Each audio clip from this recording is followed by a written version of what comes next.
Welcome to the Read, Talk, Grow podcast, where we explore women's health topics through books. Our topic today is weightlifting, weight training, and women. Our book is A Physical Education: How I Escaped Diet Culture and Gained the Power of Lifting by Casey Johnston. I'm your host, Dr. Denise Millstine. I'm an assistant professor of medicine at Mayo Clinic, where I practice women's health, internal medicine, and integrative medicine. And I am so excited about my guests today. Casey Johnston is a best-selling author, writer, and cultural critic. Her work covers the intersections of a diverse range of topics, including politics, identity, health, technology, power, womanhood, and embodiment. And she's earned critical acclaim from numerous outlets. A Physical Education is her first book. Casey, welcome to the show. Hi, thank you for having me. Our medical expert guest today is Dr. Sonal Haerter. She's an assistant professor of medicine and the associate program director for the Department of Internal Medicine at Creighton University School of Medicine in Phoenix, while practicing adult primary care at St. Joseph's Hospital and Medical Center. She is double board certified in internal medicine and also obesity medicine, and is a staunch advocate for healthy lifestyle. Sonal, welcome to the show.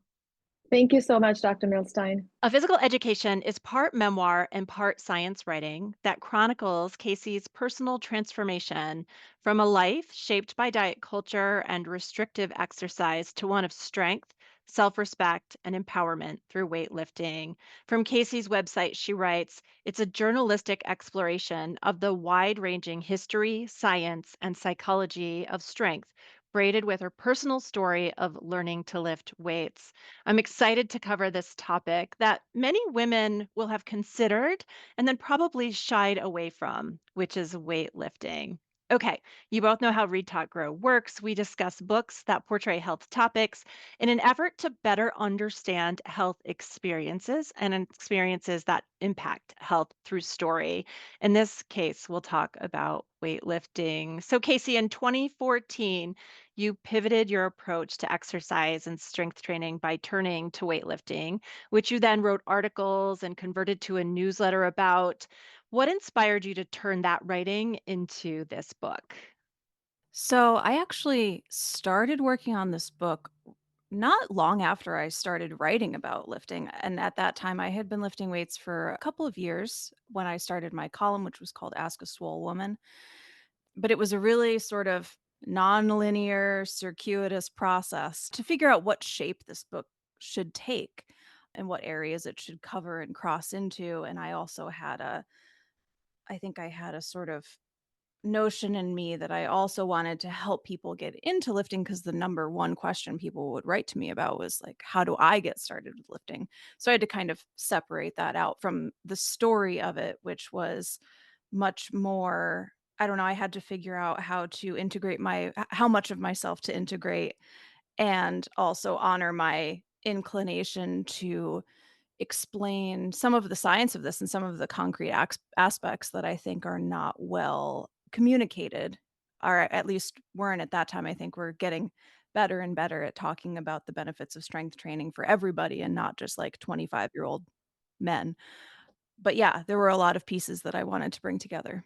I love it. And I think you're right that it's getting better, but still, I think there are so many people who need to read your book to understand how they can exercise to be strong. But we're going to dive into that. Sonal, tell us your reaction to the book and also how you approach talking about weightlifting with your female patients.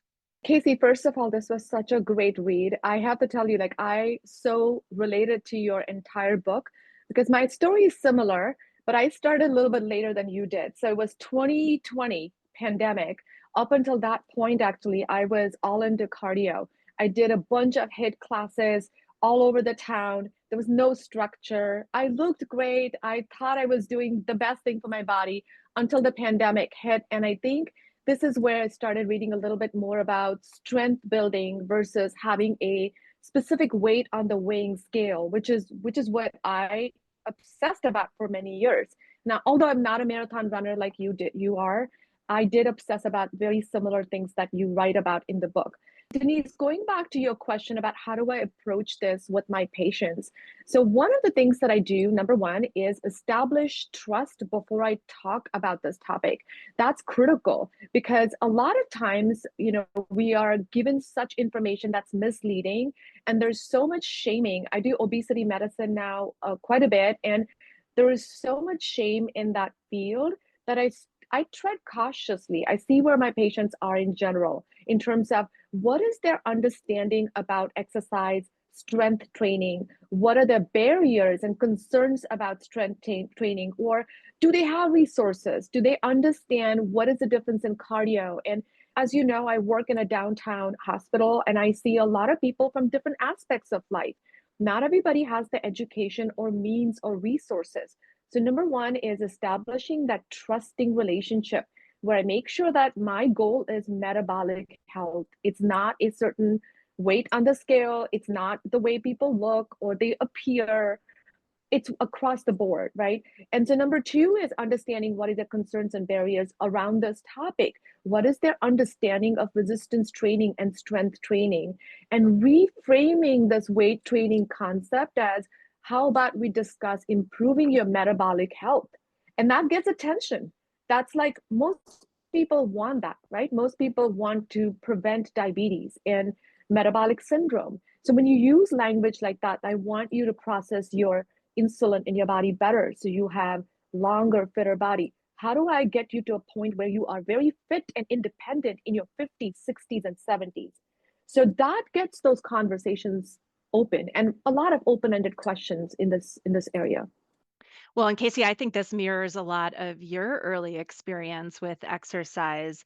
You wrote that for many years, your target was to lose weight, to burn more calories, to beat cravings. And then when you pivoted from mostly running, which is what you were doing prior to 2014, to weightlifting, you realized you were not working to avoid or to eliminate weight. You were working to make yourself stronger.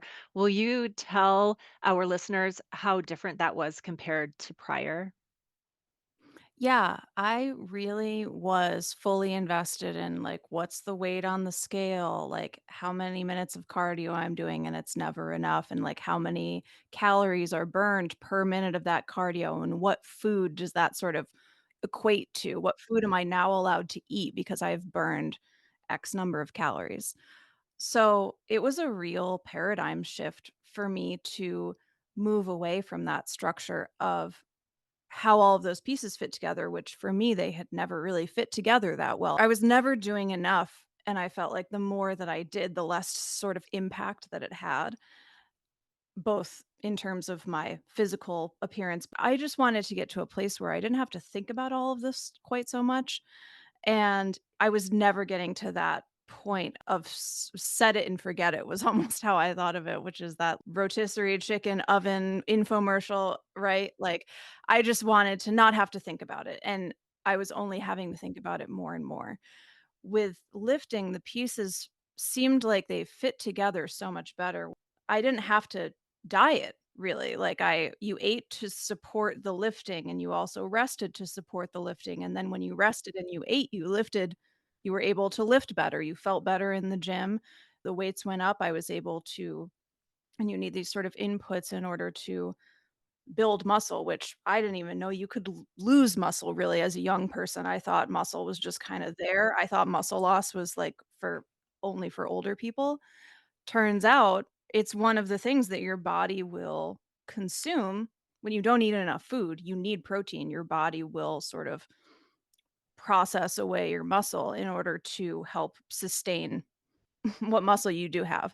So I was completely unaware of that when I realized that building back some of that muscle could not only give me back some basic functionality. I felt really weak and I felt bad in my body. I didn't even realize how bad at that time, but that I didn't have to diet to do it. In fact, I would have to sort of shore up all of these other parts of my well-being in order to make it happen. That allowed me to sort of back into all of this different way of seeing myself and my body, which is that I really needed care and consideration, and I needed trust for myself really, which is interesting that you bring up trust. And Sonal, what I think of when you were speaking was actually something that I say often, but I would be interested in hearing you react, is that a thing that I've started saying a lot about exercise and the food and the eating that goes along with exercise, the resting that's required, especially lifting, is that the impacts of weight loss and even the fact of weight loss takes a really long time to achieve, even a modest amount, but you sort of feel the effects of exercise and eating well right away. Like we've been totally focused on weight loss as the number one point of all of this stuff, where in fact your lifestyle, just how you feel is so important, and that's an impact that happens almost immediately, I feel like. Casey, I completely agree with you. It's so interesting you say this because I remember talking to a friend of mine. She is about 20 years into medicine. She's an anesthesiologist, a very, very smart doctor, however, very stuck on the weighing scale as a way of feeling good. And she's going through some menopausal issues. So it's very, very hard for her to focus on that weighing scale and feel good. And one of the things I always tell people who ask me about weight training is I started lifting with a goal of getting a six pack. I was obsessed. At one point, I was like, I want those abs. And you know what's happened over time is I've gained confidence. I think my self esteem has seriously changed. Like it's gotten so much better compared to where I was 5 years ago. I have a healthy relationship with my body at this point. I have significant reduction in my anxiety and such better mood, like even keel mood for most part. And these are things that happen immediately as soon as you are consistent and you are focused on improving your muscle health, your bone health, getting stronger. Your narrative in your mind changes. You as you start to do this more and more, it's less about the six pack, more about how you start to feel metabolically and how strong you feel. Now, I'm not talking just about muscle and body strength, it's your mind strength. You really start to feel that strength from within outside, which is so amazing. And I think that's a personal transformation I can attest to. And so I completely agree with Casey on that. That is a good transformation that I wish everybody experiences. Well, Casey, you write in the book about the impact on mood from the calorie restriction, calorie burning approach. Do you want to talk a little bit about that? Yeah, I wasn't really aware at all when I was younger and when I was going through all of this that people experience emotional and mental effects from dieting, even when we would talk about eating disorders in health class in high school. I don't recall that ever being part of the discussion. It was like, you'll lose weight, you'll be unhealthy. The main thrust seemed to be like, you're going to be making other people uncomfortable with your behavior, so you should not do abnormal behaviors. And it was like, you put yourself at risk of death and, like, bad health generally, like, it's not healthy, but there's literally, mental impacts we can put words to, brain fog. I learned more rigidity about rules even, sort of like self-scrutiny, scrutiny of other people, are documented impacts of being calorically deprived over a period of time. When I started eating more, all of this just sort of went away in a way that sounds magical and sounds improbable, but it's like literally the mental impacts of and emotional impacts of not eating enough are very real, and eating more, like not endlessly, but enough food to sustain your lifestyle can help you recover from those effects. Like I felt it very quickly, and I was sort of like, "Oh, I didn't realize that I didn't have to, for instance, not struggle mightily against my cravings because I was in these obsessive loops that were created by just by the fact of too much dieting. I thought those things were a fact of being a woman on earth. That was always what I had sort of heard, and was surprised to learn that they're not. They're a symptom, a medical symptom of being underfed. And really prevalent symptoms as well. Denise, can I add something to what Casey said? It's incredible, Casey, that once you start to lift and train, your nutrition changes dramatically because your relationship with food changes. You don't look at food as good or bad, or I need to only eat 1,000 calories to maintain that weight. It's more about what is the quality of nutrition. And believe it or not, there is this positive impact on your skin, on your hair, on not just confidence, on your muscles, but I personally have also felt like my skin and hair is actually better in my late 40s than it was in 30s. And I do think that it's because of enough calories, not obsessing about what's good food, bad food, constantly thinking about what can I eat on the weekends and what should I not eat today so I can enjoy weekends. People don't realize how obsessive that thinking and unhealthy that thinking is. And so focusing on quality of nutrition and not quantity is the biggest transformation as well, along with like strength training. Well, in case you comment in the book that it's very prevalent for women to have some characteristics of disordered eating. You referenced a Self Magazine article that said 65% of women who were responding, at least to the article. So I guess it's a selected audience, but still were thinking about things in terms of dietary restriction and how their exercise was burning. Can you talk about just that switch towards like counting? I don't know if you would say you count your macros or at least being focused on a certain amount of protein intake.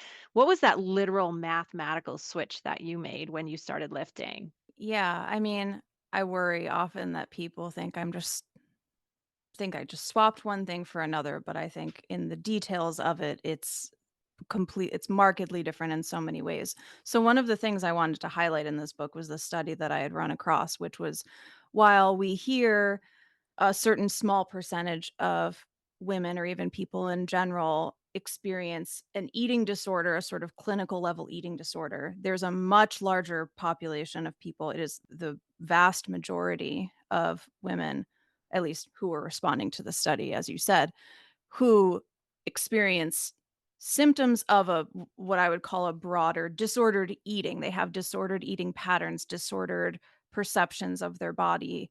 They may not rise to the level of needing inpatient or outpatient eating disorder care, but their lives are impacted nonetheless by the fact that they can't stop having thoughts about food, that they maybe think their appearance is the worst thing about themselves, or they think there's like one big flaw of their body that they fixate on. So when I started to get more into strength training, I know tons of people who get into strength training and they leave aside all of the dieting, counting. They can sometimes just focus on eating more, and that works for a lot of people. That's even more effective for them than what I did. But I did go into this thinking, okay, I sort of need to make sure that I eat enough because my sort of internal compass about food is so askew that if I just try and abstractly eat more or eat enough, I'm not gonna get there, and I think I even tried and then measured how much I ate later, and I had a shortfall. I was not able to sort of steer myself in the right direction. So, keeping track of my food for me was sort of accountability on the end of making sure that I ate enough in order to support what I was trying to do, which I was trying to build back muscle. I was trying to get stronger predictably in the gym. When I learned that I could add a little bit of weight to my lifts every session, and then that was how people got strong. I always thought you either lift the 5 pound dumbbells or you lift the 30 pound dumbbells, and you're either one person or the other. But in fact, it's very easy for most people to add 5 pounds at a time at the gym if they are eating enough protein, eating enough carbs and fat to support that. So, because I wanted that progress, I wanted to see what it was like to get stronger and to build my muscle back. I needed to make sure I was eating, and I could not do it just sort of in a way that involved following my own guidance for it. And there is math in this, right, Sonal? So, Casey talked about like 500 calories in, 500 calories out as an old way of thinking, and now thinking about literally calculating what your total daily energy expenditure is, and then looking at how to feed your body to build muscles. Is this something you do in your practice? it's so nuanced. So it's not just calories in and calories out. I mean, I know that that sounds very basic. And of course, calories surplus in long run can cause weight gain, and calories, minus calories for a prolonged time can actually give you some other disorders. So like problems with your iron levels or your minerals and all of that.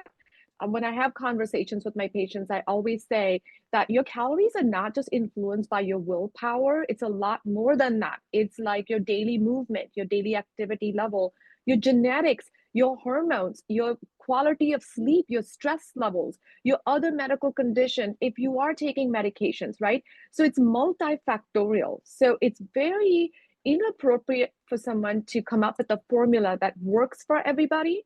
And so this is something that's nuanced and requires sit down conversations. Even when you are not really exercising in the gym, you're still burning calories.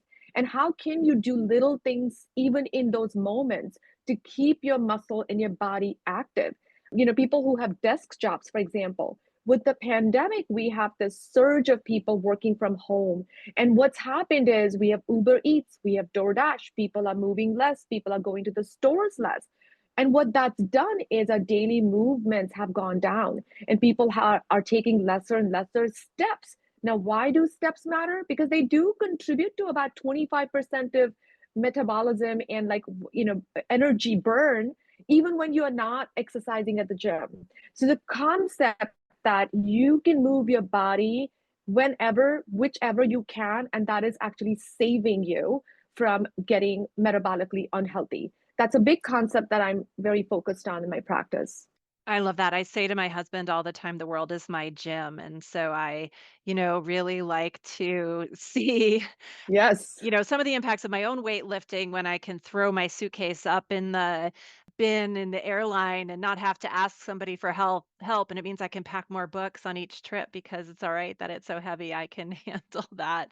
Casey, you talk a bit about life impacts of becoming a stronger woman. Will you share the kitty litter story that's in the book?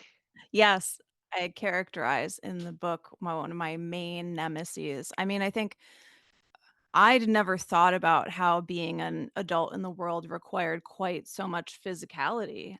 Now we have like a lot more delivery, as Sonal was saying, aspects of ways you can get stuff to your house. But I lived in New York in an apartment, second floor, walk up.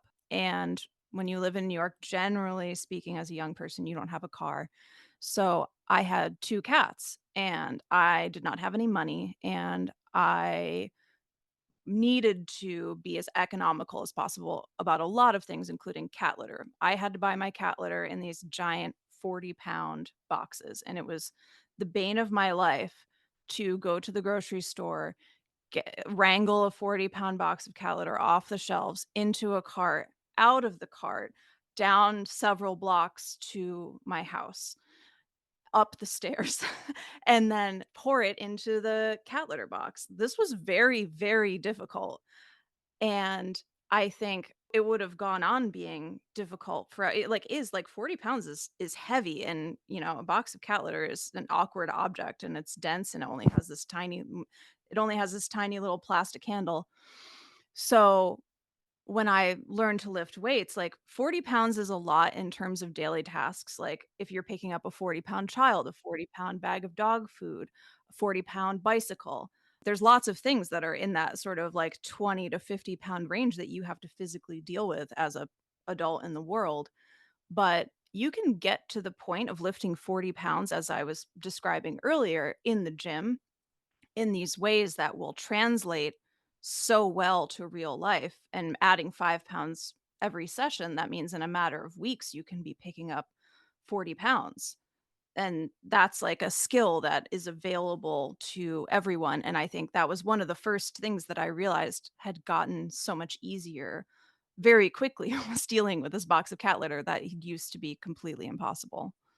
I love that. I was in the clinic the other day and I had a tall gentleman. He is very athletic and 6'5" and weighed over 275 pounds. He was on the exam table and the exam table was very close to the wall and I needed to stand on his right side of his body, to do my physical exam. So I kind of got in the little gap and moved the entire table with him on the table by my lower body. And Casey, I am telling you, I give credit to all those lunges and deadlifts and all of that. And the gentleman looked at me, he's an athlete. So he looked at me and he said, Dr. Harder, that was the coolest thing I have seen. And that was my moment of pride.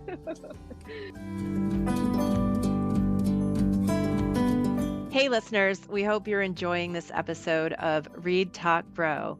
If you find our discussions helpful and insightful, please take a moment to subscribe to and rate Read, Talk, Grow on your preferred podcast platform. And don't forget to tell your friends to listen. Your support will help us reach more readers and those eager to learn about health through books. As always, feel free to drop us a line at readtalkgrow@mayo.edu with suggestions for books, topics, or any comments. Thanks for listening. Well, and will you comment, Sonal, on how this is different when you do weightlifting and you're mirroring some of the movements that you'll do in your real life versus you engage in strength training with a machine that isolates a specific muscle? We just comment on that distinction and how important it is to realize very few movements in real life are from one isolated muscle. Correct. And so that kind of goes to machines that use specific groups of muscles versus free weights that kind of involve all the muscles. So this, I think you're talking about free weights versus machines, right? That specifically. So what I do with my patients is number one, if somebody's actually struggling with balance or coordination, I prefer for them to do machine weights because they're a little bit safer from the standpoint of giving support. You're starting out with specific group of muscles, so like lower body strength. And because of the machines, they're better supported, less risk of injury. But let's just say someone has free weights at home. They aren't able to go to the gym. You can actually start with free weights because they can do squats and lunges and deadlifts at home with their weights if you kind of give them some caution on, injury prevention. Because you're right, those involve a lot more groups of muscles, core body strength. And so it depends on like what your goals are, who your patient is. In patients over the age of 50 and 60, I tend to be a little bit cautious. If they are lifting weights for the first ever time, it's better for them to do under some sort of guidance so they do not land up with any sort of injuries, especially to lower back or neck. Those are areas that you have to protect because if you have not done this before, this can be a little bit challenging. So really depends on what the goals are and who your patient is. But Casey, I think when you started, first of all, there was a lot less information in the world in terms of YouTube and, fitness information being so accessible literally in your pocket on your phone. But when you started, you were actually pretty surprised at how simple your first exercises were.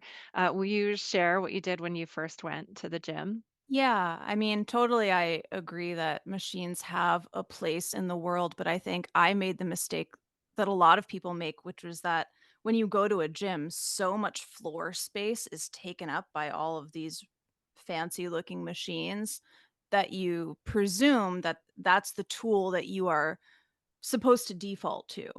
And as a youngish, able-bodied woman who does not have any conditions that cause balance problems or anything, I was able to use free weights for strength training and able to do it in using these what are called compound movements where Mhm. you are using multiple muscles, multiple joints at the same time. And part of the benefit really that you get from these exercises is the way you're building coordination between all these parts of your body, coordination that you need in real life when you are, for instance, picking up a box of cat litter or putting your suitcase in the overhead bin. So when you are using these multi-joint, multi-muscle movements, you don't need to do lots of different things in the gym. I was used to thinking about it in the machine sense where you do like the bicep curl machine and then you do the lower back machine and the crunch machine and the quad machine and the hamstring machine. And I Mhm. was like, maybe it's just supposed to take you multiple days to complete a workout because you have to do each muscle individually. When I learned that not only was it possible to do a workout that used these bigger movements that I think I'd only really seen big, strong people do, but the fact that they were also appropriate for somebody who didn't have much experience with lifting weights, that was really mind blowing to me. But it turned out to be the case that provided you don't have additional medical conditions or challenges, that it is possible for you to learn to do a bodyweight squat, of sort of lightweight bench or deadlift, and that developing the movement pattern, especially when you're newer to it, is almost as important as using the weights. And I think probably most of our listeners know what a squat is. It's what you do when you reach down into the bottom cabinet. You have to go down, drop your bottom to the towards the ground and be able to reach down low. I think people can envision that. But what's a deadlift? A deadlift is we refer to it as a hinge style movement. So you're basically thinking of your hips as a open close hinge, where your upper body, your torso is one side of the hinge, and then your legs, mainly your lower thighs, are another part of the hinge. So when you do a deadlift, you are picking up a dead, quote unquote, weight from the floor by reaching down, hinging at the hips. And the hips are important because, like, that's where all of your body's largest muscles are. Your butt, your glutes are your biggest muscle in your body. So a deadlift is the way that your body is capable of moving the most weight because it uses your biggest joint and your biggest muscles. And learning a deadlift is learning to sort of bend down in the right way and engage all of those big muscles together in order to stand up with that weight in your hands. It could look a lot like lifting a box of kitty litter from the ground, for example. If you had both hands on either side, you could bend and stand up and bring it, up to waist level, for example. Sure. Yep. Oh, yeah. You could deadlift a box of kitty litter. Lots of other movements that are described in the book. Sonal, I wonder if you'll comment on this quote from the book. Creating strength is actually a process of rupture, rest, and repair within ourselves, as well as metaphorically within our psyche. When I think of weightlifting and how it's described in Casey's book, there has to be kind of a tear down that happens and then a build back up. Will you talk about that? Yes, absolutely. This was enlightening to me when I started my journey. So, rest was something that I thought was a no-no if you're looking for a healthy body. And I remember way back, like I probably did 6 out of 7 days of some form of cardio. And that one day of rest was very guilt-ridden. Like, am I supposed to be resting? So with muscle training, one of the things that we all learn, and you see the benefits of this, is you challenge your muscle, meaning the day that you're lifting, you're literally creating these microscopic tears in your muscle fibers. Then you rest, meaning you activate that repair, the satellite cells, and they rebuild the muscle, right? That's how you become stronger. With that rest period, you actually build strength. Now, in real life, I look at this as a stressful time or a challenging time that you go through where you allow yourself to actually, or have no choice but to go through that tough period of time. And then comes a time of reflection. You rest, you pause, you reflect, and you take those lessons, which is repair. You take those lessons and you integrate them in the next chapter of your life. And that's exactly how muscle builds, and that's how muscle hypertrophy happens. And for that muscle hypertrophy, you have to progressively load your weights. So you have to actually go up on your weights in order for your muscle fiber to tear and then rebuild, right? And I remember there was one of the things that I do not like at the gym are the sleds. I don't know if Casey, you do the sleds, but I've hated those sleds forever and I've gotten better at it. But when I'm at the tail end of it, I tell myself this is where the transformation is happening. The first 10 feet or whatever was just a trial period. And the last bit where I'm actually hurting and about to give up is where my transformation is happening. And I think it's very similar with our life. So I think it's failures or life challenges, if you take it that way, can rebuild and transform your life if you take those lessons forward. Casey, I know you have lots of thoughts about rest and how weightlifting and rest then impacted even things like how you functioned at work. And then, of course, to build off what Sonal just commented on, was the importance of failure in the gym, which is probably not something many people who don't lift weights don't think about.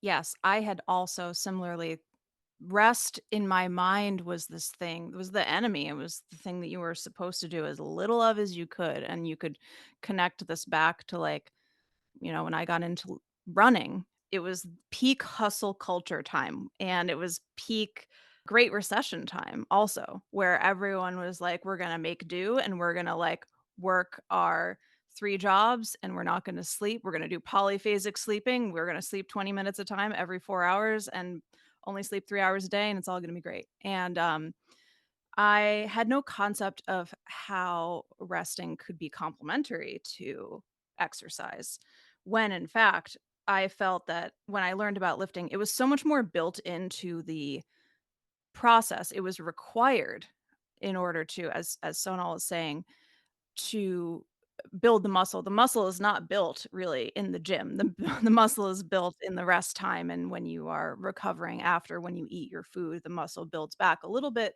You're creating an adaptation in your muscles. They are when you do the muscle damage and they repair, they are building a little bit better so that you can actually lift more weight the next time. And that's just like how the human body works. And I had to sort of integrate this into my understanding of life in addition to lifting weights. And similarly with the failure aspect, and it's so interesting what Sonal is saying about the fact that strength is built. I've thought about this so much in my own life, personal life, also in work, which is the fact that the easy parts, you're just sorta, like, marching through the motions, and it's the hard part is, like, a relatively small part of the whole thing, but it's also the most important part, so it's like, the first, like, 8 reps are you can do them no problem. Rep 9, rep 10 are significantly harder, but they're the most important ones, and you have to do those first 8 reps in order to get to those 2 hard reps. To circle back to your question about failure, failure is we have a lot of, like, fear around that term. Nobody likes to fail. Failure is supposed to be a bad thing, but failure comes into the picture when you can't figure out where your reps 9 and 10 are, those hard reps, if you are not working close to the point where you couldn't do another rep, you couldn't do rep 11. You're not doing your hardest reps 9 and 10 if you don't know where that point is. So sometimes in lifting, as I describe in the book, you actually want to sort of court failure in order to discover where your actual limits are. You don't know how much you can do until you like throw yourself into that wall in a sense. And that was something that was completely uncomfortable for me, especially when in the gym, if you fail at a squat, you're holding the bar on your back and you're going to fall to the safety arms below and it's going to make a big bang. You can try and prevent it, but for the most part, weights can make a lot of loud noises and that was incredibly uncomfortable for me. But when it finally happened to me, I didn't necessarily even do it on purpose, but I put myself in that position and I was like, not only did I find out I could do more than I thought, but that it was not so bad to fail. And it's like now I know where I sort of stand. Now I know what I have to work on. I know that I'm not leaving capability on the table, that I am pushing myself as hard as makes sense. Like you don't want to be failing all of the time. That's like not good for you. But a little bit of experimentation with where the limits are is really good for the practice and for us in general. We should be allowed to feel safe to fail sometimes, you know. And you were surrounded by people who were also failing without feeling bad about it. There was no shame in it. There's one scene where you see this woman fail at an exercise and she sort of jumps up and she laughs, and the guy she's working out with is also laughing. I mean, she's fine. She doesn't get hurt, obviously, but she was pushing her limits and she wasn't quite there yet. There's so much to learn in that too, that if you're pushing your limits, if you're trying to grow, there are going to be times when it doesn't work out. And that's actually okay. Yeah, I was so used to being so hard on myself for over any sort of perceived failure. And lifting was important in a lot of ways because it gave me this sort of sandbox of understanding a lot of conceptual things that were separated from real life in a way that allowed me some experimentation in how I thought about them, like failure in real life, failure at my job, failure at paying my rent. That was unconscionable, but it helped me to wrap my mind around some of these things, both to think of them as being in this separate space, as well as seeing other people experience, like, it gave me a place to see other people experience it in this sort of microcosm. Like, you're not necessarily going to get to witness somebody failing in a real way in real life, but I could see somebody have a different emotional relationship with failure in the gym, and that was like an important model for me to know that there are other people who experience this in a way that has nothing to do with being super hard on myself the way that I was. Yeah, I love that. Sonal, I wonder if you'll comment on the part of Casey's book where she talks about the differences in strength between men and women. I think culturally, we have a tendency to think of men as being the stronger sex, but Casey really attacks that assumption in many different ways. I wonder how you approach that belief. I actually, when I read that chapter, I completely agreed with Casey on that. So here's how I think about the physiological and objective difference between men and women. For one, men do have more lean body mass, and that's related to the testosterone, right? So they have the hormone that directly impacts the muscle mass. Now, in all honesty, I think men and women can have different hormonal profiles. Well, we do, and muscle distribution, but they can significantly actually get stronger relative to their baseline. And as far as women go, think about it this way, like, when did we start to talk about women lifting, men's gain? It's only in the recent times. It's only in the last 5 or 10 years that we are talking about it. And maybe it's social media, maybe it's more knowledge. We are diving deep into what health should be, what metabolic health is. And muscle strength is not exclusive to men alone. So I do think that in the future, I'm hoping that that's not the case and we don't discriminate that based on gender, but it's for both. And I can tell you that I'm actually stronger than some of the men. My medical students here tease me because they kind of compete with me. They see me on my Instagram lifting something, and they'll come back and say, "We tried and we aren't able to lift as heavy as you do." And they're in their 20s. So I can say that, with practice, with proper nutrition, with proper knowledge, women can get just as strong and build muscle compared to where their baseline is. And you navigated this too, Casey, from your, I think, high school chemistry teacher who told you that women can't do a squat without lifting their heels, and then women aren't capable of doing a pull up. You had to overcome some of those cultural beliefs that had been fed to you, right?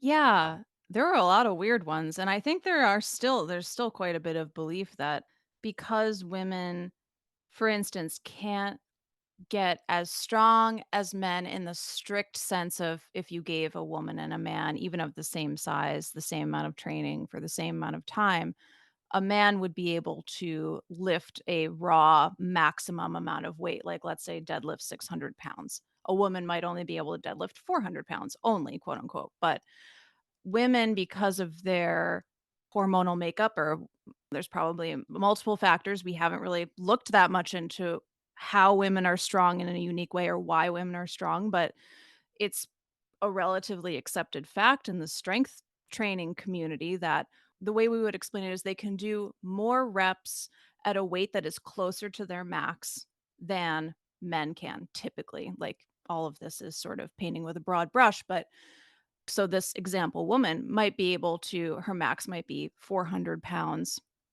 but she can deadlift 380 pounds for 3 reps, 4 reps, maybe even 5 reps. A man might only be able to deadlift, if his max is 600, he might be able to deadlift 500 pounds 5 times, like just a sort of relatively smaller amount. So women are relatively stronger doing slightly more work. Their overall work capacity is greater, but we focus on conceptualizing strength as what's the most weight they can lift one time instead of how much weight can they lift 3 times, 5 times. Women are better at that.